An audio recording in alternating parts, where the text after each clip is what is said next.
Des anneaux olympiques barrés d'un trait noir sous un slogan «La fête est finie».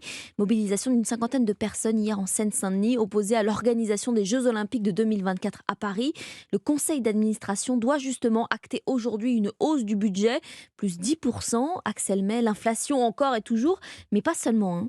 Oui, 400 millions d'euros à rajouter, c'est une hausse de 10% qui sera validée aujourd'hui en conseil d'administration. Mais Michael Aloisio, porte-parole des Jeux, relativise cette augmentation.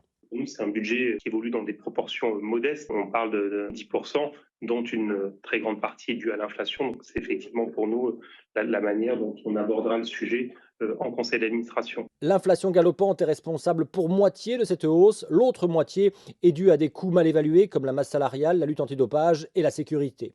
Avec cette révision budgétaire qui n'est pas la première à intervenir, la facture pour le COJO, le comité d'organisation, approche désormais les 4 milliards 400 millions d'euros. C'est plus d'1 milliard de plus que les prévisions initiales quand Paris était encore en phase de candidature. Pour éviter un véritable dérapage, le COJO se livre actuellement à une chasse au gaspillage allant jusqu'à revoir à la baisse le nombre de torches qui seront utilisées lors du relais de la flamme olympique. Axel May du service des sports d'Europe 1 qui vous donne d'ailleurs rendez-vous dès 20h pour votre émission Sport autour de Lionel Rousseau.